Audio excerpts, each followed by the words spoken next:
চীন সফরে যেতে পারেন তারেক রহমান, কিন্তু হঠাৎ করে চীন সফরে কেন? তবে কি ওয়াশিংটনের সঙ্গে দূরত্ব তৈরি হচ্ছে ক্রমশ?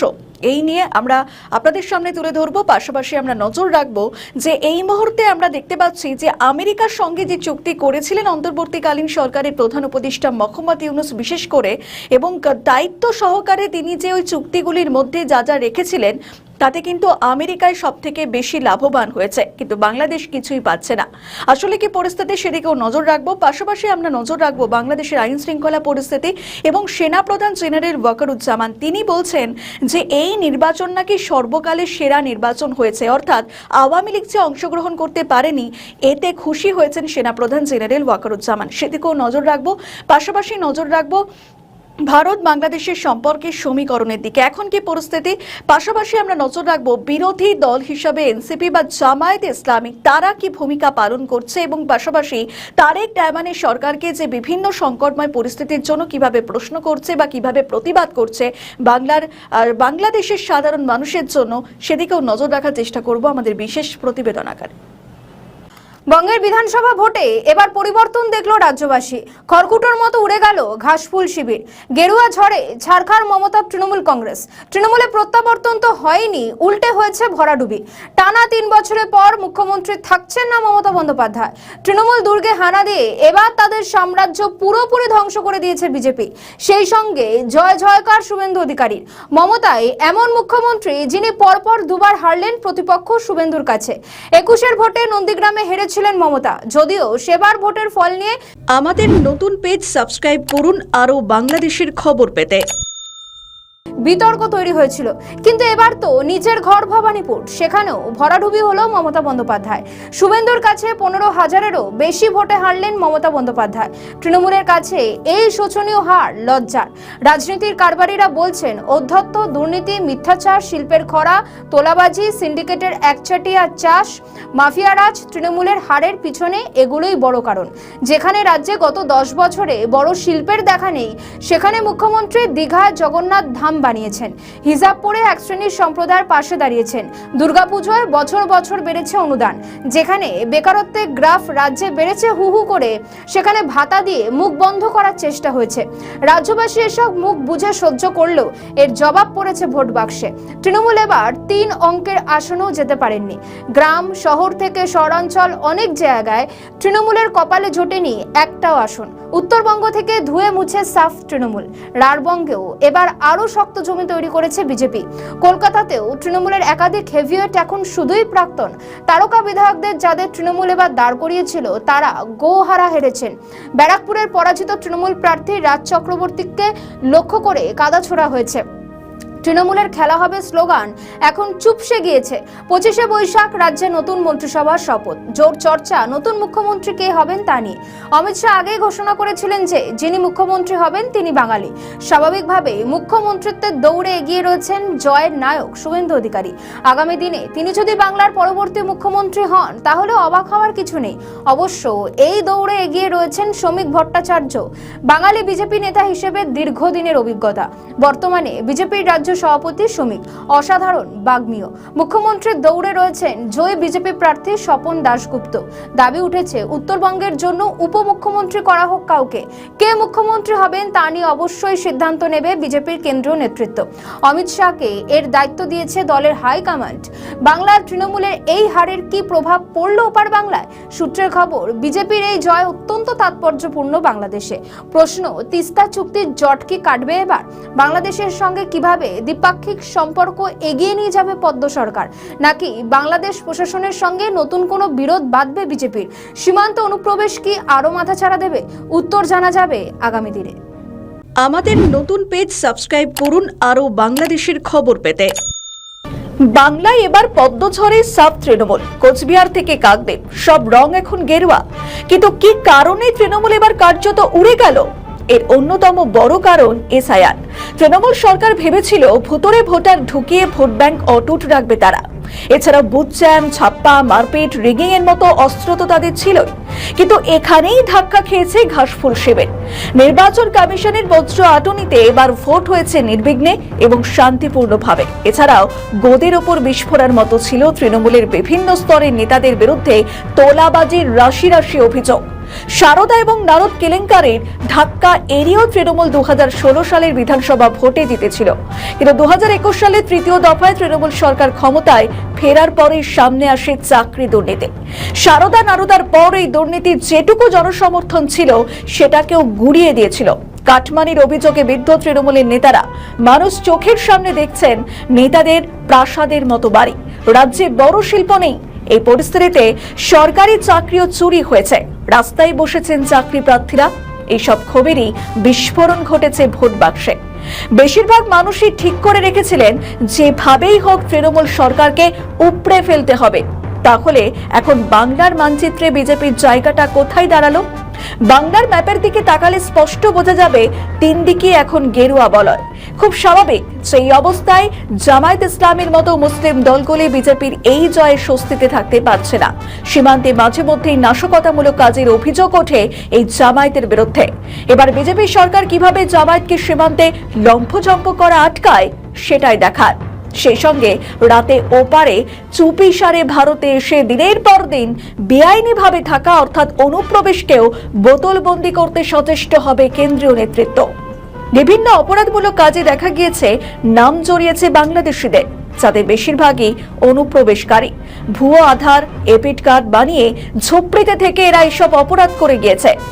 বিএনপি সরকারের বুক কিছুটা হলে কেঁপে গিয়েছে বিজেপির বঙ্গজয়। শুধু বঙ্গই নয়, এবারেও অসমে ক্ষমতায় এসেছে বিজেপি। কিছুটা ভয় পেয়ে বাংলাদেশের বিদেশমন্ত্রী খলিলুর রহমান বলেন, সীমান্তে পুশব্যাক হলে পদক্ষেপ করবে বাংলাদেশ সরকার। কিন্তু এই পুশব্যাকের অভিযোগ তো বিজেপি এতদিন ধরে করে আসছে।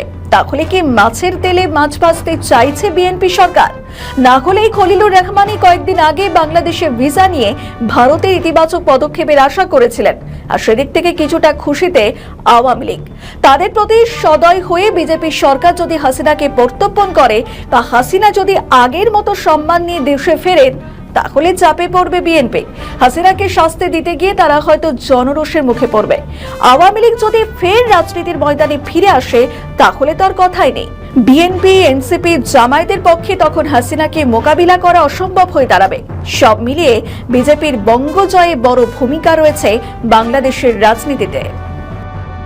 আমেরিকার পায়ে তো আগেই লুটিয়ে পড়েছে বাংলাদেশ। এবার তাদের ভারত থেকে রক্ষা করতে কি সামরিক তৎপরতা দেখাবে মার্কিন যুক্তরাষ্ট্র? সেটা কি বিএনপির পক্ষে একটু হলেও সুবিধার হবে? তবে এই খবর যে ভুয়ো তাও সামনে আসছে। সম্প্রতি একটি সংবাদ মাধ্যমে উঠে এসেছে যে বাংলাদেশে মার্কিন ঘাঁটি স্থাপন নিয়ে স্বরাষ্ট্রমন্ত্রীর একটি ভুয়ো মন্তব্য প্রচার করা হয়েছে। বাংলাদেশকে চীনা ও ভারতের আগ্রাসন থেকে মুক্ত করতে মার্কিন ঘাঁটির বিকল্প নেই। স্বরাষ্ট্রমন্ত্রী সালাউদ্দিন আহমেদ এমন মন্তব্য করেছেন দাবিতে একটি খবর ফেসবুকে দিন কয়েক আগেই ভাইরাল হয়। আমাদের নতুন পেজ সাবস্ক্রাইব করুন আরও বাংলাদেশের খবর পেতে। ফেসবুকে আওয়ামী লীগের বেশ কয়েকটি গ্রুপে পোস্ট করা হয়েছে। এতে সালাউদ্দিন আহমেদের ছবি ব্যবহার করে ওপরের দিকে দাবিটি বসানো হয়েছে। এতে লেখা হয়েছে, বাংলাদেশকে চীন ও ভারতের আগ্রাসন থেকে মুক্ত করতে মার্কিন ঘাঁটির বিকল্প নেই। তবে দাবিটির সঙ্গে সম্পর্কিত কিওয়ার্ড সার্চ করে দেশের প্রতিষ্ঠিত কোনো সংবাদ মাধ্যমেই সম্পর্কিত কোনো সংবাদ পাওয়া যায়নি। অন্যদিকে প্রচারিত ফটো কার্ডটি রিভার্স ইমেজ সার্চ করে গুপ্ত টেলিভিশন নামে একটি স্যাটিয়ার পেজে সর্বপ্রথম পোস্ট করার প্রমাণ পাওয়া গিয়েছে। পেজটির বায়োতে লেখা হয়েছে, আমাদের কন্টেন্ট হাস্যরস, ব্যঙ্গ এবং প্যারোডির মাধ্যমে উপস্থাপিত হয়, যার উদ্দেশ্য শুধুমাত্র বিনোদন। ত্রয়োদশ ভোটের পর বাংলাদেশের দুযুগ পর ফের সরকার গড়েছে বিএনপি। প্রধানমন্ত্রী এখন তারেক রহমান, যিনি বিএনপির চেয়ারম্যানও। ক্ষমতায় এসে তারেক বলেছিলেন, আমার নির্দিষ্ট কিছু পরিকল্পনা রয়েছে, তবে তার এই পরিকল্পনাগুলি কি তা নিয়ে এখনো স্পষ্ট ইঙ্গিত মেলেনি। ক্ষমতায় আসার পর বাংলাদেশের যথেষ্ট সমালোচনার মুখে পড়তে হয়েছে প্রধানমন্ত্রীকে। কেন তিনি বিভিন্ন সরকারি প্রকল্পের নামে কার্ড বিলি করছেন, কেন তিনি জঙ্গিদের ধরতে পারছেন না, কেনই বা দেশের অভ্যন্তরীণ রাজনীতির ডামাডোল থামছে না, সে বিষয়ে পদক্ষেপ নিতে কেন দেখা যাচ্ছে না তারেক রহমানকে, কেন থামছে না হামের প্রকোপ, এই সমস্ত বিষয়ের মধ্যেই ফের উস্কে দিয়েছে বাংলাদেশে মার্কিন ঘাঁটি তৈরির জল্পনা। কেন কি উদ্দেশ্য বাংলাদেশের মতো গরিব দেশে সামরিক ঘাঁটি বানাবে মার্কিন যুক্তরাষ্ট্রের মতো একটি শক্তিশালী দেশ? তবে কি বাংলাদেশের ভূ রাজনীতিকে কাজে লাগানোর জন্য সেখানে সামরিক ছাউনি বানাতে চায় আমেরিকা? কারা এই ঘাঁটি দেখভালের দায়িত্বে থাকবেন? কিভাবে আমেরিকা থেকে বসে সামরিক ঘাঁটি পরিচালনা করবেন ট্রাম্প? আগেই মার্কিন যুক্তরাষ্ট্রের সঙ্গে চুক্তির মাধ্যমে একাধিক শর্ত মানতে হয়েছে বাংলাদেশকে। তার মধ্যে সে দেশের অর্থনৈতিক এবং সমাজ ব্যবস্থার বড়সড় প্রভাব পড়েছে।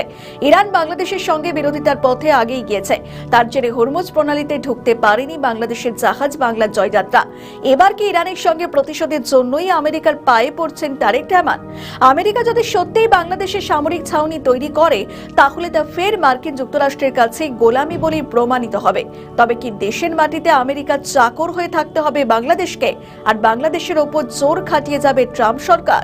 আমাদের নতুন পেজ সাবস্ক্রাইব করুন আরও বাংলাদেশের খবর পেতে। ত্রয়োদশ জাতীয় সংসদ নির্বাচনে আওয়ামী লীগ অংশগ্রহণ করতে পারেনি। এদিকে এই নির্বাচনকে বাংলাদেশের ইতিহাসে সেরা নির্বাচন বলে উল্লেখ করেছেন সেনাপ্রধান জেনারেল ওয়াকারুজ্জামান। আওয়ামী লীগ বিহীন নির্বাচনে অত্যন্ত খুশি হয়েছেন তিনি, সেটা একেবারে স্পষ্ট হয়ে গেল তার মন্তব্যে। আসলে কি বোঝাতে চাইলেন সেনাপ্রধান জেনারেল ওয়াকারুজ্জামান? গত 12 ফেব্রুয়ারি আওয়ামী লীগ বিহীন নির্বাচনকে ইতিহাসের সর্বকালের সেরা নির্বাচন বলছেন সেনাপ্রধান জেনারেল ওয়াকারুজ্জামান। আমাদের নতুন পেজ সাবস্ক্রাইব করুন আরও বাংলাদেশের খবর পেতে। তিনি বলেন, সামরিক ও বেসামরিক প্রশাসন একসঙ্গে কাজ করলে সবচেয়ে কঠিন কাজও সফলভাবে সম্পন্ন করা সম্ভব উল্লেখ করে সেনাবাহিনী প্রধান জেনারেল ওয়াকারুজ্জামান বলছেন যে ত্রয়োদশ জাতীয় সংসদ নির্বাচন সেই সমন্বিত সহযোগিতারই উৎকৃষ্ট উদাহরণ বাংলাদেশের ইতিহাসে। এর আগে কখনো এত ভালো মানের নির্বাচন অনুষ্ঠিত হয়নি। জানা যায়, মঙ্গলবার রাজধানীর ওসমানী মেমোরিয়াল অডিটোরিয়ামে অনুষ্ঠিত জেলা প্রশাসক সম্মেলন বিশেষ অতিথি হিসাবে বক্তব্য দেওয়ার সময় তিনি এইসব কথা বলেন। সেনাপ্রধান বলেন, আমি আপনাদের ধন্যবাদ ও অভিনন্দন জানাই। আপনারা জাতিকে একটি চমৎকার নির্বাচন উপহার দিয়েছেন। আমরা আপনাদের পাশে ছিলাম, তবে নির্বাচন আয়োজনের সম্পূর্ণ দায়িত্ব আপনাদেরই ছিল। ওয়াকারুজ্জামান বলেন, এক পর্যায়ে দেশে আশা এবং হতাশা উভয় পরিস্থিতি তৈরি হয়েছিল। অনেকেই ধারণা করেছিলেন নির্বাচন হয়তো অনুষ্ঠিত হবে না, কিন্তু সংশ্লিষ্টদের সম্মিলিত প্রচেষ্টায় সেই ধারণা ভুল প্রমাণিত হয়েছে এবং দেশ আবার গণতান্ত্রিক ধারায় ফিরে এসেছে। জেলা শাসকের উদ্দেশ্যে তিনি বলেন, প্রয়োজন হলে সেনাবাহিনীর দ্রুত সহায়তা প্রদান অব্যাহত রাখবে। সংশ্লিষ্ট সেনা ইউনিটগুলিকে অবহিত করা হলে তারা তাৎক্ষণিক সাড়া দেবে। প্রাকৃতিক দুর্যোগ, দুর্ঘটনা অথবা যে কোনো জরুরিকালীন পরিস্থিতিতে সহায়তা দিতে বাংলাদেশ সেনাবাহিনী প্রস্তুত রয়েছে। কিন্তু সেনাবাহিনী যে বক্তব্য রাখছেন, সেটা কি আদেও সত্যি? বাংলার মানুষকে আদেও এই ভাবনা ভাবছে? কারণ বিরোধী দল জামায়াত ইসলামী বলছে অন্য কথা। তারা অভিযোগ করছে যে অনেক আসনেই তাদের জোর করে হারিয়ে দেওয়া হয়েছে, কিছু জায়গায় কারচুপি তো হয়েছেই। তবে অনেকে এটা বলে থাকেন যে মোহাম্মদ ইউনূস কখনোই ভোট করাতে চান না এবং তিনি কখনো চানওনি, কিন্তু সেনাবাহিনীর একটা চাপ ছিল তার উপর, বিশেষত সেনাপ্রধান জেনারেল ওয়াকারুজ্জামানের। তিনি চাপ সৃষ্টি করেছিলেন মোহাম্মদ ইউনূসের সরকারের ওপর। তাই নির্বাচন হওয়া নিয়ে অনেক ক্ষেত্রেই একটা বড় ভূমিকা পালন করেছেন জেনারেল ওয়াকার। সেই কারণেই নির্বাচন হয়েছে। পাশাপাশি দেশের অনেক কিছুই যেটা মোহাম্মদ ইউনূস বিক্রি করে দিতে চেয়েছিলেন বিদেশিদের কাছে, সেটাও অনেকখানি আটকানো গিয়েছে সেনাপ্রধান এবং তৎকালীন বিরোধী দল বিএনপির জন্য। তাদের তীব্র বিরোধিতায় মানবিক করিডোর দেওয়া হয়নি, এমনকি চট্টগ্রাম বন্দর, সেন্ট মার্টিন দ্বীপ সবে আটকানো গিয়েছে। তবে মার্কিনীদের সঙ্গে বাণিজ্য চুক্তি আটকানো যায়নি। কিন্তু আওয়ামী লীগ যে অংশগ্রহণ করতে পারল না এই নির্বাচনে, সেটা দায়ী অনেকেই সেনা প্রধানের দিকেই ঠেলছেন। তবে এটা স্পষ্ট হয়েছে, আওয়ামী লীগবিহীন নির্বাচনে যথেষ্ট খুশি হয়েছেন সেনাপ্রধান জেনারেল ওয়াকারুজ্জামান। অন্তত তার মন্তব্যেই একেবারে স্পষ্ট হয়ে গিয়েছে। আমাদের ভিডিও ভালো লাগলে লাইক ও শেয়ার করুন, কমেন্ট সেকশনে আপনাদের মতামত জানান। আরও ভিডিও পেতে আমাদের চ্যানেলটিকে সাবস্ক্রাইব করুন এবং প্রতি মুহূর্তে খবরের আপডেট পেতে প্রেস করুন বেল আইকন। আচ্ছা, বাংলাদেশে শেখ হাসিনার সরকারের পতন না হলে কি পশ্চিমবঙ্গে পালাবদল ঘটত? অবাক হওয়ার মতো মোটেই নয় এই সমীকরণ। বরং শেখ হাসিনার চলে যাবার পর বঙ্গে পদ্মফুল ফোটাতে জমি করে দিয়েছিলেন খোদ ইউনূস সাহেব। মনে করে দেখা যেতে পারে, জুলাই বিপ্লবের পরে বাংলাদেশে এসেছিল কেয়ারটেকার সরকার। তখন বাংলাদেশের অর্থনীতি, সমাজ একেবারে রসাতলে গিয়েছিল। জেলায় জেলায় সংখ্যালঘুদের ওপর অত্যাচার, তাদের টেনে বের করে দিনে দুপুরে খুন, আগুন ধরিয়ে দেওয়া হতো বাড়িতে, ধ্বংস করা হতো আসবাব। আমাদের নতুন পেজ সাবস্ক্রাইব করুন আরও বাংলাদেশের খবর পেতে। এদিকে ওপারে হিন্দু নিধন, অত্যাচার, ধর্ষণের মতো ঘটনা, এদিকে তার আঁচে রুটি সেঁকলেন বিজেপি নেতারা। তৃণমূলের অতিরিক্ত সংখ্যালঘু তোষণ একে বাড়তি অক্সিজেন জুগিয়েছে বিজেপিকে। শুভেন্দুরা বলতে শুরু করলেন, মমতা ফের সরকারে এলে বাংলা হয়ে যাবে বাংলাদেশ। এটাই হিন্দুদের ঐক্যবদ্ধ হবার সঠিক সময়। যদি এবারের ভোটে না হয় নয়তো আর কখনোই হবে না। তৃণমূলের একের পর এক দুর্নীতি, চাকরি চোরি, কাটমানি ইস্যু বেড়েছে আর মানুষের ক্ষোভও একটু একটু করে বেড়েছে। ভাতার রাজনীতি যে কাম্য নয় তা ভোট বাক্সে জবাব দিয়েছে মানুষ। আসলে হিন্দুত্বের কার্ড খেলে বাংলা থেকে তৃণমূলকে উপড়ে ফেললো বিজেপি। তারা যে রাজ্যের হিন্দুদের বিপুল ভোট পেয়েছে সেটার বলার অপেক্ষা রাখে না। একই সঙ্গে তিস্তার জলবন্টন, সীমান্ত ইস্যু এবং পুশিন কিংবা পুশব্যাক ইস্যুর মতো দ্বিপাক্ষিক ইস্যুগুলিতে এখন পশ্চিমবঙ্গ রাজ্য সরকারের ভূমিকা কেমন হবে তা নিয়েও আলোচনা, কৌতূহল এবং উদ্বেগ দেখা যাচ্ছে বিভিন্ন দলের মধ্যে। নির্বাচনের আগে কিছু ভারতীয় নেতার বাংলাদেশ নিয়ে করা বিভিন্ন মন্তব্য নিয়ে উদ্বেগ রয়েছে বাংলাদেশের রাজনৈতিক অঙ্গনে। পাশাপাশি বাংলাদেশের তকমা নিয়ে ভারতীয় নাগরিকদের বাংলাদেশে ঠেলে দেওয়ার চেষ্টা আরও বেড়ে যায় কিনা সেই উদ্বেগও আছে অনেকের মধ্যে। বাংলাদেশের 2024 সালের অগাস্টে শেখ হাসিনা সরকারের পতনের পর ভারতের সঙ্গে সম্পর্কের চরম টানাপোড়েন তৈরি হয়েছিল, যা এখনো পুরোপুরি স্বাভাবিক হয়নি। এর আগে আওয়ামী লীগ সরকারের আমলে ভারতের সঙ্গে সবচেয়ে ভালো সম্পর্ক ছিল বলে মনে করা হলেও ওই সময় তিস্তা নদীর পানি ইস্যুটির সমাধান করা যায়নি, মূলত পশ্চিমবঙ্গের বিদায়ী মুখ্যমন্ত্রী মমতা বন্দ্যোপাধ্যায়ের অবস্থানের কারণে। তিনি প্রকাশ্যেই বিরোধিতা করেছিলেন। মমতা বরাবরই আওয়ামী লীগের বিরুদ্ধে ছিলেন। এখানেই সাফল্য পেয়েছে বিজেপি। হাসিনা এখনো ভারতের আশ্রয়। হাসিনাকে আগামী দিনে বাংলাদেশে ফিরবেন তাও বলেছিলেন শুভেন্দু। তার মানে আগামী দিনে আওয়ামী লীগের ফেরার রাস্তা খোলা থাকছে এবং সেখানে তাদের সাহায্য করতে পারে বিজেপি। কিন্তু আওয়ামী লীগের প্রতি কড়া অবস্থানই কি ডোবালো তৃণমূলকে? ভোটের পর এখন কার্যত উপড়ে গিয়েছে ঘাসফুল শিবির। যে হাসিনার বিরুদ্ধে ছিলেন মমতা, তিনি রয়েছেন কেন্দ্রের নিরাপত্তায়। কিন্তু উল্টো দিকে রাজনৈতিক জীবনে বোধ হয় দাঁড়িয়ে পড়ে গেল মমতার। এরপর কি অবস্থান নেবে তৃণমূল? টিমটিম করে চলবে তাদের দল? শক্তিশালী বিরোধিতা ছাড়া আর তো কোনো রাস্তাই খোলা থাকলো না তাদের কাছে। আমাদের নতুন পেজ সাবস্ক্রাইব করুন আরও বাংলাদেশের খবর পেতে। বাংলাদেশে একই ছবি, কেন নিজের স্ত্রীকে নিয়ে ঘুরে বেড়াচ্ছেন প্রধানমন্ত্রী তারেক রহমান? সম্প্রতি সোশ্যাল মিডিয়ায় ভাইরাল হয়েছে তারেক রহমান এবং তার স্ত্রী ডক্টর জুবাইদ রহমানের কিছু ছবি। ওইসব ছবি আর ভিডিওয় দেখা যায় এক হাতে স্ত্রীর হাত আর আরেক হাতে ছাতা ধরে আছেন প্রধানমন্ত্রী। আর এই ছবিগুলোতেই আগুন ধরে গিয়েছে ফেসবুক পাড়ায়। নারীরা মন্তব্য করছেন, প্রধানমন্ত্রী 18 ঘন্টা কাজ করেও যদি স্ত্রীকে এইভাবে সময় দিতে পারেন তাহলে তাদের স্বামীরা কেন পারছেন না? আর পুরুষরা আক্ষেপ করছেন, কেন প্রধানমন্ত্রী এমন দৃষ্টান্ত স্থাপন করলেন? এক ফেসবুক ব্যবহারকারী লিখেছেন, আরে প্রধানমন্ত্রী দেখি ঘরে ঘরে আগুন লাগিয়ে দিচ্ছেন। আরেক ব্যবহারকারী লিখেছেন, হাত ধরা বা হাত ছাড়া হাত ধরে থাকা নিঃসন্দেহে প্রশংসা পাওয়ার মতো। এর আগে অন্তর্বর্তী সরকারের প্রধান উপদেষ্টা অধ্যাপক মোহাম্মদ ইউনূসের সঙ্গে সৌজন্য সাক্ষাৎ করেছিলেন বিএনপির চেয়ারম্যান তারেক রহমান। তখনও তার সঙ্গে ছিলেন স্ত্রী জুবাইদা রহমান এবং মেয়ে জাইমা রহমান। এরপর ফের সমাজ মাধ্যমে প্রধানমন্ত্রীর স্ত্রীর সঙ্গে ছবি ও ভিডিওকে ঘিরে উত্তাল নেট মাধ্যম। রাজনীতিবিদদের একাংশ বলছেন, এভাবে কেন বাজার গরম করছেন তারেক রহমান? কেনই বা স্ত্রীর সঙ্গে মধুর সম্পর্কের বাড়াবাড়ি করছেন তিনি? যদিও অতীতে বহু রাষ্ট্রনেতাদের স্ত্রী এবং সন্তানদের নিয়ে ছবি বা ভিডিও পোস্ট করতে দেখা গিয়েছিল, যার সাম্প্রতিক উদাহরণ ছিলেন জাস্টিন ট্রুডো। এর পাশাপাশি প্রশ্ন উঠছে যে দেশে যখন একের পর এক সমস্যা রয়েছে, সেগুলি যখন জনগণকে নাস্তানাবুদ করে দিচ্ছে, তখন কেন প্রধানমন্ত্রী নেট দুনিয়ায় এসব করে বেড়াচ্ছেন? তার চেয়ে তো ঢের ভালো হতো যদি তিনি দেশের সমস্যাগুলি সমাধানে নজর দিতেন। বাংলাদেশে হাম এখন অন্যতম বড় সমস্যা। প্রায় 250 জনের মৃত্যু হয়েছে এই রোগে, যাদের মধ্যে শিশুদের সংখ্যাটা অনেক। হাম প্রতিরোধে ইউনূস সরকার যে ভুল পদক্ষেপগুলি করেছিল সেগুলি কেন শোধরাচ্ছেন না তারেক রহমান? কেন সরকারি হাসপাতালগুলিতে পর্যাপ্ত পরিমাণে টিকাকরণ করা হচ্ছে না? এসবের পরিবর্তে প্রধানমন্ত্রী কি করে তার স্ত্রীকে সময় দিচ্ছেন? আর সেই ভিডিও ভাইরাল হচ্ছে সোশ্যাল মিডিয়াতে। ক্ষমতায় আসার পর যে খুব মসৃণ ভাবে বিএনপি সরকার চলছে তা কিন্তু মোটেই নয়। হামের পাশাপাশি দেশে এখন আরো একটি বড় সমস্যা হলো বিদ্যুৎ সমস্যা। একে তো জেলা, শহর, উপজেলায় কারেন্ট গেলে আসছেই না, তার উপর বিদ্যুতের অভাবে ধাক্কা খাচ্ছে কৃষিকাজ, পড়াশোনা ও ব্যবসা।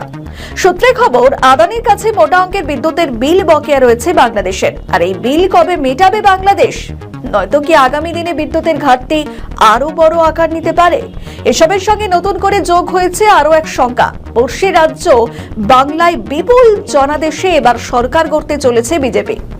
তার কি প্রভাব পড়বে বাংলাদেশে? বাংলাদেশের সন্ত্রাস ও ভারত বিরোধী শক্তিকে কড়া হাতে দমন করবে ভারত, আর এই কথা নিঃসন্দেহে।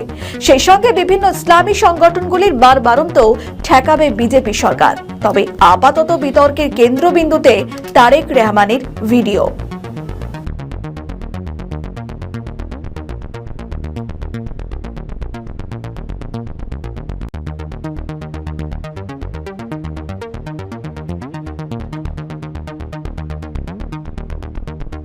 বেজিং এ নির্ভরযোগ্য কূটনৈতিক সূত্র নিশ্চিত করেছে, চীনের পররাষ্ট্রমন্ত্রী ওয়াং ইয়ের আমন্ত্রণে পররাষ্ট্রমন্ত্রী খলিলুর রহমান দুদিনের সরকারি সফরে চীন যাচ্ছেন। এই সফরের মূল উদ্দেশ্য বাংলাদেশ ও চীনের দ্বিপাক্ষিক সম্পর্ককে আরো উচ্চতায় নিয়ে যাওয়া এবং দুই দেশের মধ্যে কৌশলগত যোগাযোগ শক্তিশালী করা। ওয়াং ইর সঙ্গে দ্বিপাক্ষিক বৈঠকে পররাষ্ট্রমন্ত্রী খলিলুর রহমান প্রধানমন্ত্রী তারেক রহমানের আসন্ন বেজিং সফরের সময়সূচি এবং অন্যান্য আনুষঙ্গিক বিষয় নিয়ে বিস্তারিত আলোচনা করবেন। সূত্রগুলো আরো ইঙ্গিত দিয়েছে, প্রধানমন্ত্রী তারেক রহমানের বেজিং সফরের বিষয় সরকার নীতিগত সিদ্ধান্ত গ্রহণ করেছে।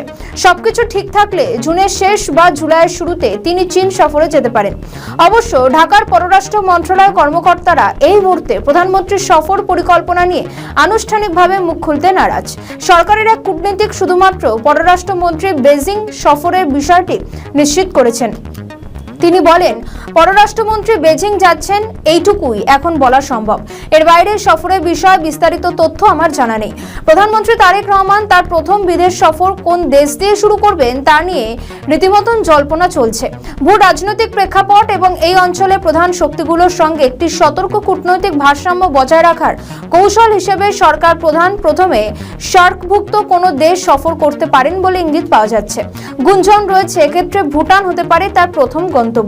সার্কভুক্ত দেশ সফরের পরপরই তিনি বাংলাদেশের অন্যতম প্রধান উন্নয়ন সহযোগী চীনের বেজিং সফরে যেতে পারেন। ত্রয়োদশ জাতীয় নির্বাচনে বিপুল সংখ্যাগরিষ্ঠতা নিয়ে বাংলাদেশ জাতীয়তাবাদী দল তথা বিএনপি জয়লাভের পর গত ফেব্রুয়ারিতে তারেক রহমানের নেতৃত্বে সরকার গঠিত হয়। প্রধানমন্ত্রী হিসেবে দায়িত্ব নেওয়ার পর প্রতিবেশী ভারত, পাকিস্তান, ভুটান, চীন, জাপান সহ বিশ্বের অনেক দেশই তাকে সফরের আমন্ত্রণ জানিয়েছে। তারেক রহমানের প্রথম বিদেশ সফর নিয়ে সৌদি আরবের নামও আলোচনা এসেছে। অনেকে মনে করছেন সৌদি সফরে গেলে দ্বিপক্ষীয় আলোচনার পাশাপাশি তিনি ওমরা পালনের সুযোগটি কাজে লাগাতে পারেন। এদিকে এপ্রিলের দ্বিতীয় সপ্তাহে দেশের কয়েকটি গণমাধ্যম ও সামাজিক যোগাযোগ মাধ্যমে প্রধানমন্ত্রী ভারত সফরে যাচ্ছেন বলে খবর সূত্রের। তবে প্রধানমন্ত্রী প্রেস উইং তাৎক্ষণিকভাবে জানায়, সফরের দিন, তারিখ ও সফরসূচি এখনো চূড়ান্ত হয়নি এবং তিনি প্রথমে কোন দেশ সফর করবেন সেটাও নির্ধারিত হয়নি। সরকারের এক কূটনীতিকের মতে, কৌশলগত কারণে প্রধানমন্ত্রী শুরুতে ভারত বা চীনে যাবেন না বলে আমার ধারণা। সার্কভুক্ত কোনো দেশ দিয়ে শুরু করাটাই তার জন্য শ্রেয় হবে। সাবেক রাষ্ট্রদূত মুন্সি ফয়েজ মনে করেন, প্রধানমন্ত্রী প্রথমে চীনে গেলে অনেকেই অনেক রকম কথা বলতে পারেন, কিন্তু চীন আমাদের সবচেয়ে বড় বাণিজ্য বিনিয়োগ অংশীদার, তাই চীনকে গুরুত্ব দেওয়াই স্বাভাবিক। তার মানে এই নয় যে ভারত গুরুত্বহীন হয়ে পড়েছে। আমাদের পররাষ্ট্রমন্ত্রী ভারত সফর করেছেন, এখন চীনে যাচ্ছেন। প্রধানমন্ত্রী আগে চীনে গেলেও আমি অবাক হব না, আর এর ফলে ভারতের সঙ্গে সম্পর্কও খারাপ হবে না। প্রসঙ্গত, এপ্রিলের শুরুতে শুভেচ্ছা সফরে ভারতে গিয়েছিলেন পররাষ্ট্রমন্ত্রী খলিলুর রহমান। এক মাসের ব্যবধানে তার বেজিং সফর বিশেষ তাৎপর্য বহন করে এবং কূটনৈতিক ভারসাম্য বজায় রাখার ক্ষেত্রে একটি গুরুত্বপূর্ণ বার্তা দেয়। পশ্চিমবঙ্গে পালাবদল, পদ্মা আসনে বঙ্গ। মোদী শাহের ইসবা 200 পারের স্বপ্ন পূরণ। তৃণমূল সরকারের মুখ থুবড়ে পড়েছে। মমতা সরকার 3 অঙ্কের সংখ্যায় আসতে পারেনি। বিজেপি 200 আসন পেরিয়ে বাংলায় নিরঙ্কুশ জয় পেয়েছে বাংলায়। এই বিপুল জয়ের পরে স্বভাবতই উচ্ছ্বসিত গেরুয়া শিবির। শুভেচ্ছা অভিনন্দনের বন্যায় ভাসছেন শুভেন্দু, শ্রমিক, দিলীপরা। এই সবই বাংলার বিধানসভার ভোটের ছবি। কিন্তু বাংলাদেশে বিজেপির এই বিপুল জয়ের কি প্রভাব পড়বে? পদ্মাপাড়ের শাসক দল বিরোধীরা কি একটু হলেও আতঙ্কে পড়ল? আমাদের নতুন পেজ সাবস্ক্রাইব করুন আরও বাংলাদেশের খবর পেতে। বিজেপির এই অসাধারণ সাফল্যের পেছনে কোন কোন ফ্যাক্টর কাজ করলো? রাজনৈতিক বিশ্লেষকরা বলছেন শহরতলীয় গ্রামাঞ্চলে তৃণমূল কংগ্রেসের ওপর পাহাড় প্রমাণ ক্ষোভ তৈরি হয়েছিল আমজনতার। এসবের পাশাপাশি দুর্নীতি, কাটমানি, সিন্ডিকেটের রমরমা তো ছিলই। এই কারণগুলির জন্য তৃণমূলের থেকে মুখ ঘোরালো মানুষ। দীর্ঘদিন ধরে পশ্চিমবঙ্গের মানুষ বিকল্প সরকার খুঁজছিল। সেদিক থেকে জনগণ বিজেপিকে বেছে নিয়েছেন বলছেন রাজনীতির কারবারিরা। তৃণমূলের মন্ত্রীর বান্ধবীর ফ্ল্যাট থেকে টাকার পাহাড়, কয়লা চুরি, গরু চুরি, শিক্ষা, বেলাগাম দুর্নীতি, বছরের পর বছর ধরে মানুষ এসবই দেখেছে। তারই জবাব পড়েছে এবারের ভোট বাক্সে। এর সঙ্গে রয়েছে বাংলাদেশের রাজনৈতিক পরিস্থিতিও। ইউনূস সরকারের জামানায় বাংলাদেশের সংখ্যালঘু হত্যা, হিন্দুদের অত্যাচার চরম সীমা ছাড়িয়েছিল, কিন্তু অপরাধ দমন না করে তাকে ধামাচাপা দেওয়ার চেষ্টা করেছিলেন ইউনূস। হাসিনা সরকারের সময় সন্ত্রাস ও ভারত বিরোধী শক্তিকে কড়া হাতে দমন করা হয়েছিল, কিন্তু ইউনূসের আমলে সন্ত্রাসীদের বাংলাদেশের জেল থেকে জামাই আদর করে ছেড়ে দেওয়া হয়, যার প্রতিফলন পড়েছে বিএনপি সরকারের জামানাতেও। বাংলাদেশে এখন জঙ্গিরা ফের ছক কষছে নাশকতামূলক কাজের। প্রধানমন্ত্রী চেষ্টা করেও তাদের বাগে আনতে পারছেন না। বাংলায় এবার বিজেপি আসা সীমান্ত এলাকাগুলিতে যে কড়াকড়ি হবে তা আগেও বলে আসছিলেন পদ্ম শিবিরের নেতারা। অনুপ্রবেশকারীদের জন্য বিজেপি সরকার জম, এমনটা বাংলায় এসে ভাষণে বহুবার বলেছেন মোদি শাহ। মমতা কিভাবে অনুপ্রবেশকারীদের প্রশ্রয় দিয়েছেন তারও অভিযোগ করত বিজেপির কেন্দ্রীয় নেতৃত্ব। হিন্দুদের একজোট করার লক্ষ্যে এবারে ভোটে প্রচার কর্মসূচি সাজিয়েছে বিজেপি। পশ্চিমবঙ্গে যদি তৃণমূল ক্ষমতায় আসে তাহলে এই রাজ্যের অবস্থা বাংলাদেশের মতো হবে। এই এজেন্ডাকে সামনে রেখে এবার ভোট প্রচারে ঝাঁপিয়েছিল বিজেপি। তাদের লক্ষ্য ছিল হিন্দুদের সংঘবদ্ধ করা, যাতে তৃণমূলের বিরুদ্ধে ভোট ব্যাংক টানা যায়। বিজেপির এই কৌশলই বাস্তবে কাজ দিয়েছে। হিন্দু ভোট এবার নিজেদের দখলে টানতে পেরেছেন শুভেন্দু সারা। সেই সঙ্গে তৃণমূলের মুসলিম তোষণও তাদের বিরুদ্ধে গিয়েছে। আর এখানে কৃতিত্ব দিতেই হয় নির্বাচন কমিশনকে। 2021 বিধানসভা ভোটে একাধিক দফায় ভোটে বিরক্ত হয়ে উঠেছিলেন মানুষ। সেখানে এবার 2 দফায় ভোট শান্তিপূর্ণভাবে হয়েছে। গুরুতর আহত হননি কেউই। বোমাবাজি, খুন এবারে ভোটে হয়নি।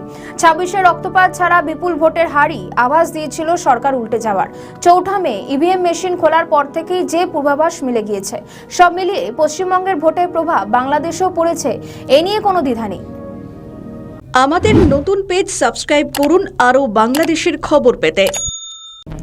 মাদ্রাসার নামে বাংলাদেশে কি হচ্ছে? নাবালিকাদেরও ছাড় নেই শয়তান মৌলবীদের হাত থেকে। ধর্ষণ, যৌন নিগ্রহের মতো অপরাধ বাড়ছে বাংলাদেশে। এই নিয়ে ব্যাপক চাঞ্চল্য পদ্মাপাড়ে। বাংলাদেশের মদন উপজেলায় 11 বছরের নাবালিকাকে ধর্ষণের অভিযোগ, যার জেরে অন্তঃসত্ত্বা নাবালিকা। সূত্রে খবর, নেত্রকোনার মদন উপজেলায় শিক্ষকের বিরুদ্ধে ধর্ষণের নাবালিকা ছাত্রীকে যৌন নিগ্রহের অভিযোগ। শুধু তাই নয়, মুখ খুললে খুনের হুমকি দিয়ে একাধিকবার শারীরিক নির্যাতনের অভিযোগ উঠেছে ওই মাদ্রাসার কর্মীর বিরুদ্ধে। এই ঘটনার জেরে 7 মাসের অন্তঃসত্ত্বা ওই নাবালিকা। অপকর্মে অভিযুক্ত শিক্ষক আমান উল্লাহ সাগর স্থানীয় এক মাদ্রাসার পরিচালক। এই কাণ্ড গত বছর নভেম্বরে ঘটনা ঘটলেও সম্প্রতি নাবালিকার শারীরিক পরিবর্তন ও অসুস্থতা দেখা দিলে পুরো বিষয় জানাজানি হয়। চিকিৎসকরা জানিয়েছেন, মারাত্মক রক্তাল্পতা ও শারীরিক গঠনগত অপূর্ণতার কারণে নির্যাতিতার জীবন এখন চরম ঝুঁকির মুখে। পুরো ঘটনা সামনে আসার পর অভিযুক্ত শিক্ষক বর্তমানে সপরিবারে পলাতক। বিগত কয়েকদিন 12 থেকে 15টি এমন ঘটনা সামনে আসছে, জানিয়ে সর্বত্রই চাঞ্চল্য ছড়িয়েছে বাংলাদেশে। মাদ্রাসার কাজের অছিলায় দিনের পর দিন ভয় দেখিয়ে নারকীয় অত্যাচার চলত বলে অভিযোগ। এমনকি সমাজ মাধ্যমে অভিযুক্তর পাল্টা দাবি, নাবালিকার সঙ্গে শারীরিক সম্পর্ক ছিল তার নয়, তার এক আত্মীয়ের। অভিযুক্তের এতটাই সাহস যে পুরো ঘটনা কার্যত অস্বীকার করেছে। তার উপর আরেক আত্মীয়ের উপর দায় চাপিয়েছে অভিযুক্ত। ধর্ষণের অভিযোগে অভিযুক্তকে দ্রুত গ্রেফতারির দাবি উঠেছে। বাংলাদেশে গত কয়েকদিন ধরে উঠে আসছে একের পর এক ধর্ষণের মতো অভিযোগ। সিরাজগঞ্জ, নোয়াখালী সহ বিভিন্ন এলাকায় নিগ্রহের অভিযোগ উঠেছে। আরেকটি চাঞ্চল্যকর অভিযোগ, এখানে শিশু কন্যাকে ধর্ষণের অভিযোগে আটক করা হয়েছে প্রধান শিক্ষককে। তার মানে রক্ষকই ভক্ষক। বাংলাদেশে তারেক রহমানের সরকার ক্ষমতায় আসার পর এমনিতেই বেড়ে গিয়েছে খুন, অপরাধের মতো কার্যকলাপ। তার মধ্যেই তোলপাড় পড়ে গিয়েছে ধর্ষণের খবরে। এখানেই কিন্তু শেষ নয়। ভিনদেশের এক কিশোরীকে ধর্ষণের অভিযোগ উঠেছে এক বাংলাদেশি যুবকের বিরুদ্ধে। কুকীর্তির পর গা ঢাকা দিয়েছে সেই অভিযুক্ত। একটু একটু করে কোথায় যাচ্ছে বাংলাদেশ? যদি দেশের মহিলাদেরই নিরাপত্তা দিতে ব্যর্থ হয় বিএনপি সরকার, তাহলে আগামী দিনে কোথায় গিয়ে দাঁড়াবে বাংলাদেশের পরিস্থিতি? মাদ্রাসার মতো শিক্ষা প্রতিষ্ঠানগুলো কি আর নিরাপদ? এই প্রশ্ন জোরালো হয়ে উঠছে। আরেকটি খবরও ইতিমধ্যেই সামনে আসছে, উপবৃত্তি বা স্কলারশিপ পাইয়ে দেওয়ার লোভে ছাত্রী শ্লীলতাহানির চেষ্টা। অভিযোগ পেয়ে গণধোলাই খেতে হয় ব্যক্তিকে। এখানে সেই অভিযুক্ত এক শিক্ষকই। মাদ্রাসার পড়ুয়াদের নিগ্রহের আরও খবর মিলেছে। শিশুদের ওপর যৌন নিগ্রহের অভিযোগে চাঞ্চল্য বাংলাদেশের পশ্চিম জনপদ জেলা মেহেরপুরে। 3 ছাত্রকে নির্যাতনের প্রতিবাদে এলাকাবাসীরা মাদ্রাসা ঘেরাও করে বিক্ষোভ দেখান।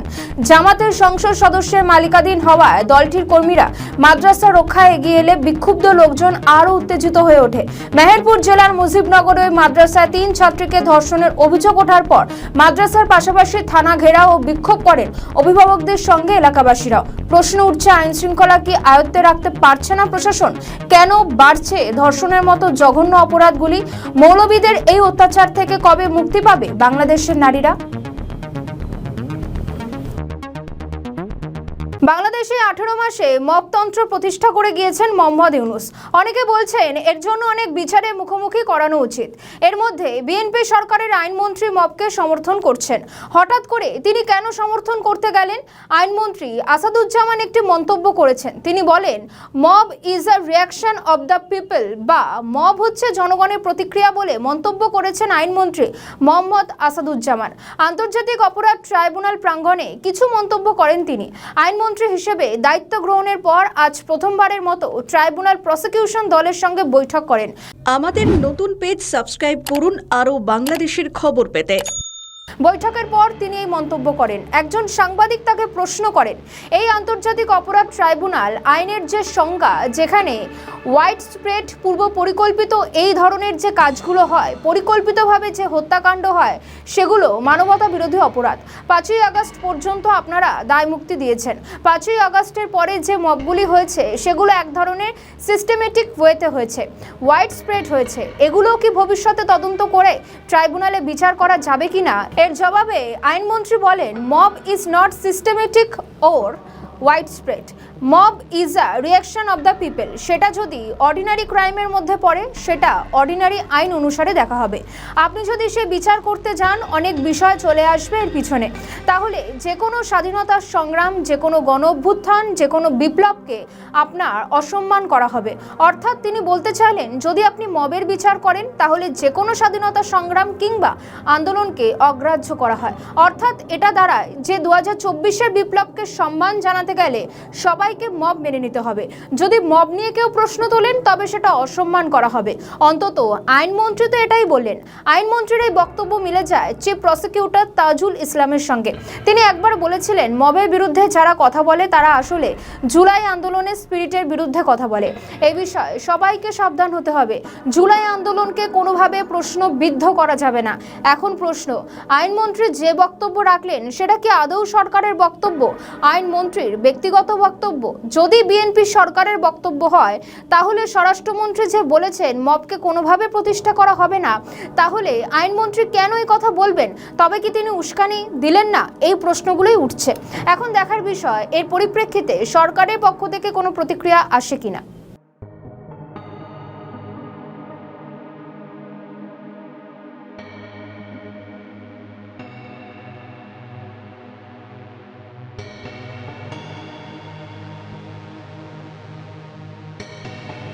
আমাদের ভিডিও ভালো লাগলে লাইক ও শেয়ার করুন। কমেন্ট সেকশনে আপনাদের মতামত জানান।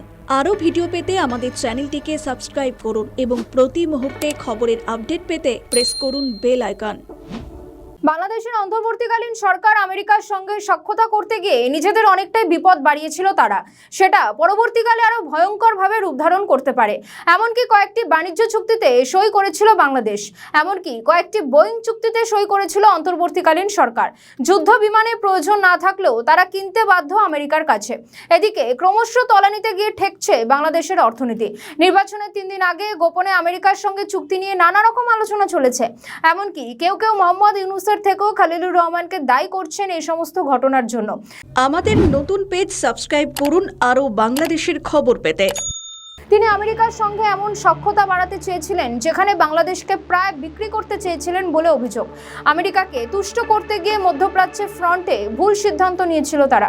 ওয়াশিংটনকে তুষ্ট করতে গিয়ে ইরান এবং মধ্যপ্রাচ্যের চরম উত্তেজনাকর পরিস্থিতিতে ইরানের বিপক্ষে সরাসরি বিবৃতি দিয়ে বসেছিল ঢাকা।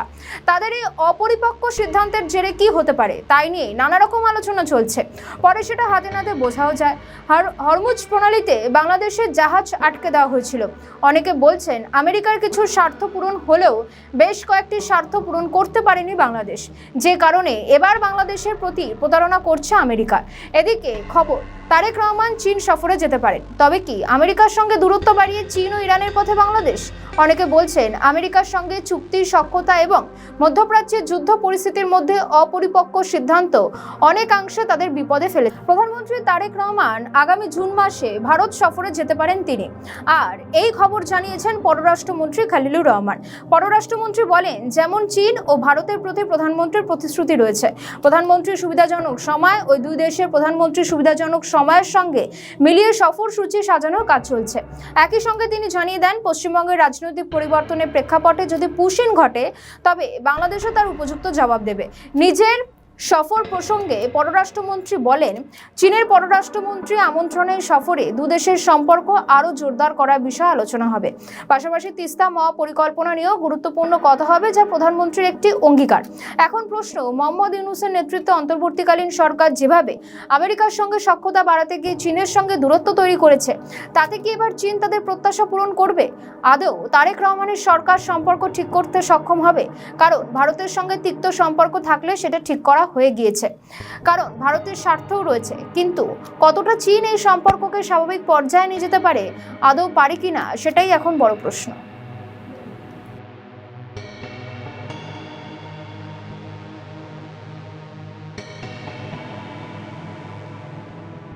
আমাদের ভিডিও ভালো লাগলে লাইক ও শেয়ার করুন, কমেন্ট সেকশনে আপনাদের মতামত জানান। আরও ভিডিও পেতে আমাদের চ্যানেলটিকে সাবস্ক্রাইব করুন এবং প্রতি মুহূর্তে খবরের আপডেট পেতে প্রেস করুন বেল আইকন। রাজনৈতিক পট পরিবর্তনের পর প্রায় 2 বছর ধরে দেশের বাইরে থাকার পর অবশেষে সাকিব আল হাসান বাংলাদেশে ফেরার সম্ভাব্য সময় নিয়ে জানালেন। প্রাক্তন এই বিশ্বসেরা অলরাউন্ডার জানিয়েছেন, সবকিছু ঠিক থাকলে 2026 সালের শেষ নাগাদ দেশে ফিরতে পারেন তিনি। জুলাই গণ অভ্যুত্থানের পর 2024 সালে 5ই আগস্ট রাজনৈতিক পরিস্থিতি বদলে যাওয়ার পর আর দেশে ফেরা হয়নি সাকিবের। আওয়ামী লীগ সরকারের সময় মাগুরা 2 আসনের সংসদ সদস্য হওয়ায় তার বিরুদ্ধে হত্যা মামলা সহ একাধিক আইনি জটিলতা তৈরি হয়। এরপর থেকেই তিনি পরিবার নিয়ে যুক্তরাষ্ট্রে অবস্থান করছেন। তিনি বলেন যে তিনি আশাবাদী যে বছরের শেষ দিকে সবকিছু সমাধান হয়ে যাবে। আপাতত ভালো কিছুর প্রত্যাশা রয়েছে তার। তিনি বলেন তাকে দ্রুত বাংলাদেশে ফিরতেই হবে। আমাদের নতুন পেজ সাবস্ক্রাইব করুন আরও বাংলাদেশের খবর পেতে। চলতি বছরের শুরুতে সাকিবকে দেশে ফিরিয়ে আনার বিষয়ে উদ্যোগ নেয় বাংলাদেশ ক্রিকেট বোর্ড বিসিবি। তখন আমিনুল ইসলাম বুলবুলের নেতৃত্বাধীন বোর্ড তার আইনজীবীদের কাছ থেকে মামলার কাগজপত্র সংগ্রহ করে যুব ও ক্রীড়া মন্ত্রণালয়ে পাঠায়। সেই সময় বিসিবির কয়েকজন কর্মকর্তা জানিয়েছিলেন পাকিস্তান সিরিজ দিয়েই জাতীয় দলে ফিরতে পারেন সাকিব। তবে শেষ পর্যন্ত সেই পরিকল্পনা বাস্তবায়িত হয়নি। সাকিবের দাবি, আগের বোর্ড ফেরানোর আগ্রহ দেখালেও কার্যকর কোনো উদ্যোগ নেয়নি। এদিকে বিসিবির বর্তমান অ্যাডহক কমিটির সভাপতি তামিম ইকবালও সাকিবের দেশে ফেরার বিষয়ে ইতিবাচক অবস্থানের কথা জানিয়েছেন। বাংলাদেশের হয়ে সর্বশেষ 2024 সালের অক্টোবরে ভারতের বিপক্ষে কানপুর টেস্ট খেলেছিলেন সাকিব আল হাসান। এরপর আর জাতীয় দলের জার্সিতে মাঠে নামেননি তিনি। তবে এর আগে একাধিকবার দেশের মাটিতে পূর্ণাঙ্গ সিরিজ খেলে আন্তর্জাতিক ক্রিকেটকে বিদায় জানানোর ইচ্ছার কথা জানিয়েছিলেন এই বাঁহাতি অলরাউন্ডার সাকিব আল হাসান।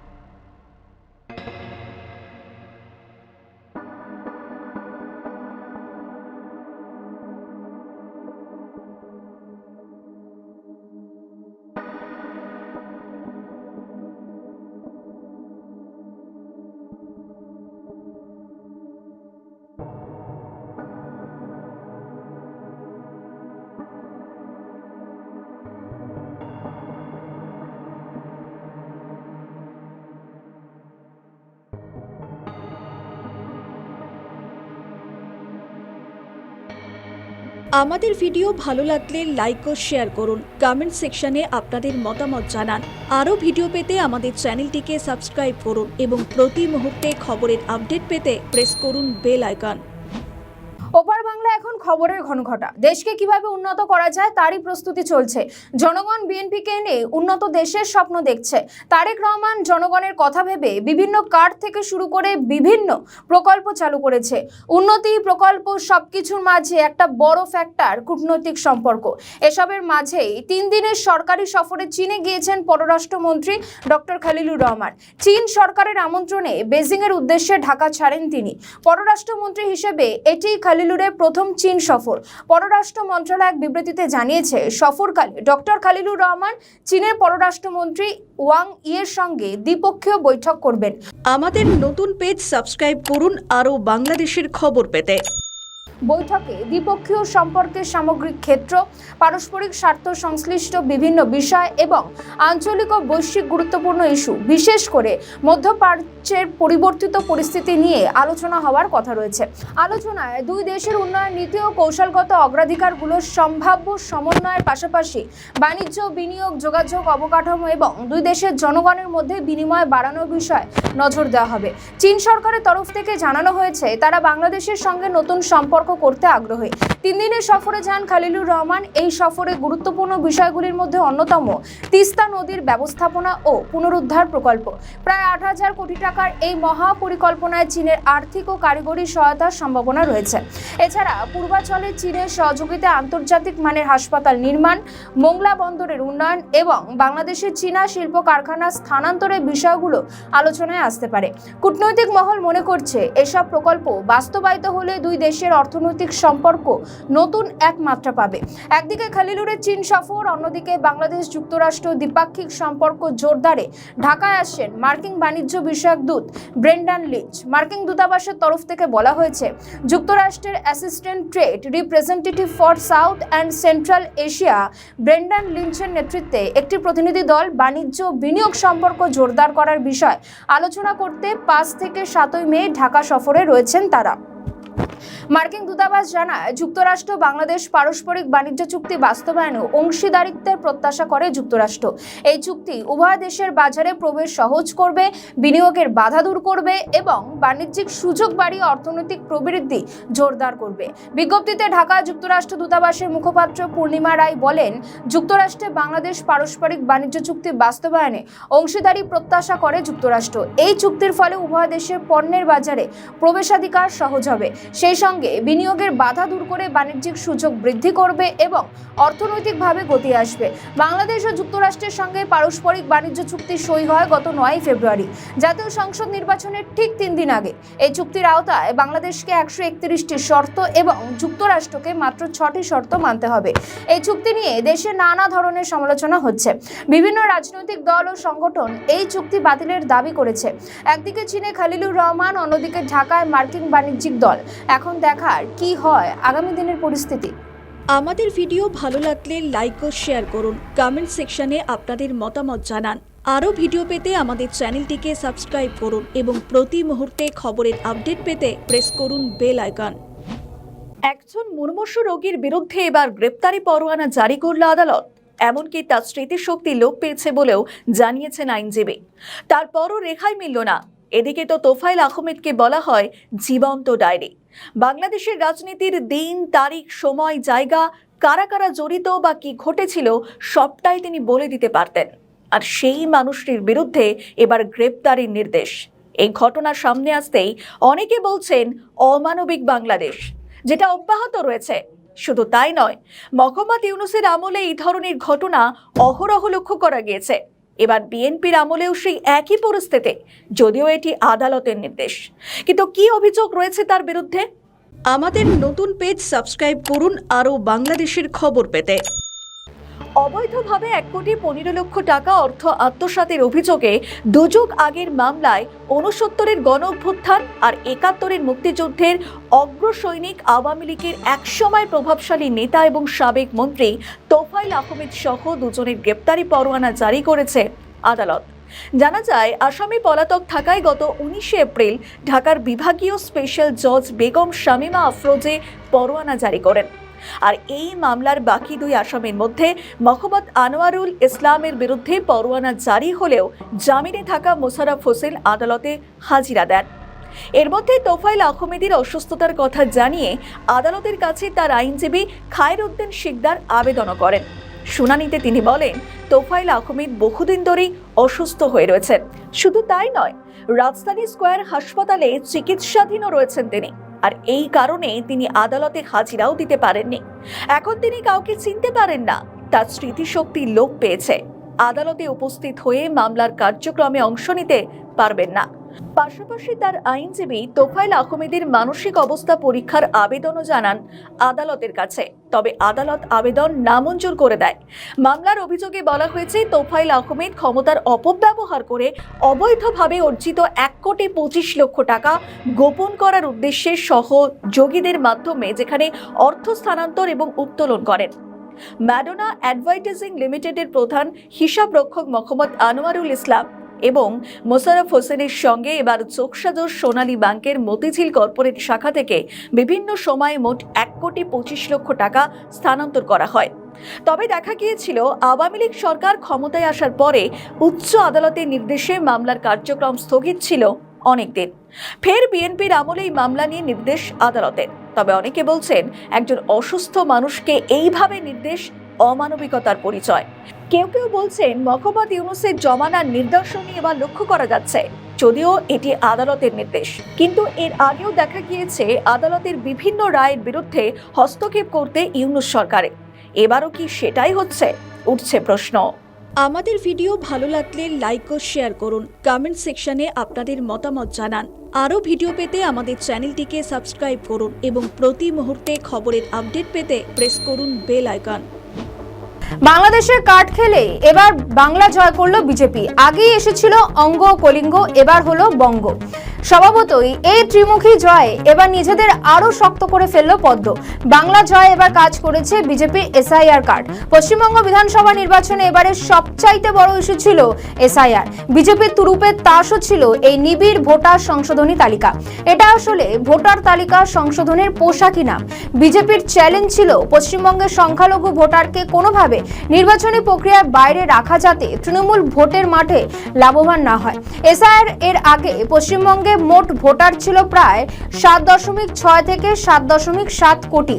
এই প্রক্রিয়ার পরে প্রায় 91 লক্ষ নাম বাদ চলে গিয়েছে, অর্থাৎ মোট ভোটারে প্রায় 10 থেকে 12% কমে যায়। অভিযোগ, এই প্রক্রিয়ায় অনেক বৈধ ভোটারের নামও বাদ গেছে, কিন্তু শেষ দিকে ট্রাইব্যুনালে ভোটাধিকার ফিরেও পান অনেকে। মোদ্দা কথায়, এসআইআর এর ফলে পশ্চিমবঙ্গে ভোটারের সংখ্যা বিপুল সংখ্যায় যেমন কমে গেছে, যা নির্বাচনের অঙ্ক রাজনীতিতে বিজেপির অনুকূলে বড় প্রভাব ফেলেছে। মমতা বন্দ্যোপাধ্যায়ের নেতৃত্বে সরকার চলছে নিরঙ্কুশভাবে গত 15 বছর ধরে। ফলে পশ্চিমবঙ্গে চলেছে তৃণমূলের শাসন, যার মধ্যে ওতপ্রোতভাবে ছিল তোলাবাজি, সিন্ডিকেট, মিডিয়ার দালালি।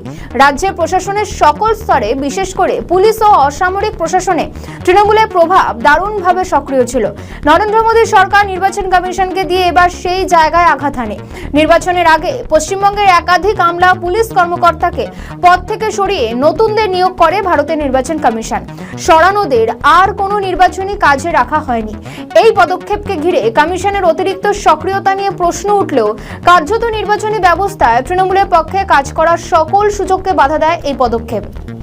ফলে ছাপ্পা ভোট বা জোরপূর্বক ভোট নেওয়ার পুরনো সংস্কৃতি এবার পুরো বন্ধ হয়ে যায়। ভোটের শতাংশ ছিল 93। সাধারণত ভোটদানের হার যখন বেশি পড়ে, তখন সেটা প্রতিষ্ঠান বিরোধী বা সরকার বিরোধী বলেই ধরা হয়। এই বিষয়টি তৃণমূলকে বিপাকে ফেলে। এই কারণে তৃণমূলের দিক থেকে বলা হয়েছে, এবার নির্বাচনে তৃণমূলকে লড়তে হয়েছে নির্বাচন কমিশন, কেন্দ্রের সরকার এবং রাজ্য বিজেপির বিরুদ্ধে। এবার মতুয়াগড়ও তৃণমূল পুরোপুরি লেজে গোবরে। মতুয়া মন একেবারেই পায়নি তৃণমূল। 100টি আসনে মতুয়ারা বড় ফ্যাক্টর। ওই আসনগুলির 80% ভোট গিয়েছে বিজেপির ঝুলিতে। বাংলাদেশে বাংলাদেশে পালা বদলের পর হিন্দু নিধন হয়েছে লাগাতার। আগুনে পুড়েছে ওপারের সংখ্যালঘুদের ঘরবাড়ি, ধর্ষণ করা হয়েছে সংখ্যালঘুদের পরিবারের মহিলাদের। এই ধরনের ভিডিও ছবি সমাজ মাধ্যমে ছড়ায় আগুনের মতো। আওয়ামী লীগের বিরোধিতা করা তৃণমূলকে উৎখাত করতে বিজেপি প্রচার করতে থাকে বাংলার অবস্থা বাংলাদেশ হয়ে যেতে পারে। তাই 26শে বিধানসভা ভোটে তৃণমূলকে সরাতেই হবে। 21-এর মতোই এবারও বাংলায় ডেলি প্যাসেঞ্জারি করেছেন মোদি শাহ। অমিত শাহ তো ভোটের দিন 15 আগে থেকেই বাংলায় কামড়ে পড়েছিলেন। কোথায় কোথায় না সভা করেছেন নরেন্দ্র মোদী। আজ বিজেপির এই জয় সে সবেরই ফসল। বাংলায় এবার সরকার গড়তে চলেছে বিজেপি। মুখ্যমন্ত্রী সম্ভবত শুভেন্দু অধিকারী। বিজেপির বঙ্গজয় এর সঙ্গেই প্রশ্ন উঠছে যে এবার কি তিস্তার জলবন্টন চুক্তি সদর্থক দিশা পাবে? মমতা বন্দ্যোপাধ্যায়ের জামানায় তিস্তা জল চুক্তি নিয়ে তৃণমূল সরকার বরাবরই বিরোধিতা করে এসেছে বাংলাদেশের, কিন্তু এখন বাংলাতে তৃণমূল সরকার অতীত। রাজনৈতিক বিশ্লেষকদের একাংশের মতে এবার হয়তো দিশা পেতে পারে দুদেশের জলবন্টন চুক্তি। তিস্তা জলবন্টন চুক্তি নিয়ে বাংলাদেশ ন্যাশনালিস্ট পার্টি বা বিএনপি বহু বছরের দাবি। আমাদের নতুন পেজ সাবস্ক্রাইব করুন আরও বাংলাদেশের খবর পেতে। তৃণমূল কংগ্রেস নেত্রী মমতা বন্দ্যোপাধ্যায়ের বিরোধিতায় মনমোহন সিং এর আমলে তিস্তা জলবন্টন চুক্তি শেষ মুহূর্তে বাতিল হয়ে গেছিল। পশ্চিমবঙ্গে নতুন সরকার গড়তে চলা বিজেপিকে ইতিমধ্যেই শুভেচ্ছা জানিয়েছে বাংলাদেশ সরকার। পশ্চিমবঙ্গের সঙ্গে বাংলাদেশের সম্পর্ক আরও শক্তিশালী করার জন্য আশা প্রকাশ করেছে বিএনপি। বিএনপির তথ্য সচিব আজিজুল বাড়ি হালাল পশ্চিমবঙ্গে বিজেপির পারফরমেন্সের ভূয়সী প্রশংসা করেছেন। এমনকি শুভেন্দু অধিকারীও প্রশংসা শোনা গিয়েছে। এক জাতীয় সংবাদ সংস্থাকে তিনি জানান, ইতিবাচক সম্পর্কের ধারাই বইবে ভবিষ্যতে। এরপরে তিস্তা জলবন্টন চুক্তি নিয়ে আশা প্রকাশ করেন আজিজুল। তার কথায়, মমতা বন্দ্যোপাধ্যায়ের নেতৃত্বে পূর্বের তৃণমূল কংগ্রেসের সরকার তিস্তা জলবন্টন প্রকল্পে আটকে দিয়েছিল। শুভেন্দু অধিকারীর নেতৃত্বে বিজেপি সরকার ও প্রধানমন্ত্রী নরেন্দ্র মোদীর সরকার একসঙ্গে বাংলাদেশের এই দীর্ঘদিনের দাবি পূরণ করার পথে এগোবে বলেই আশা করছি। কিন্তু তিস্তা জলবন্টন নিয়ে কি বলছে বাংলাদেশ?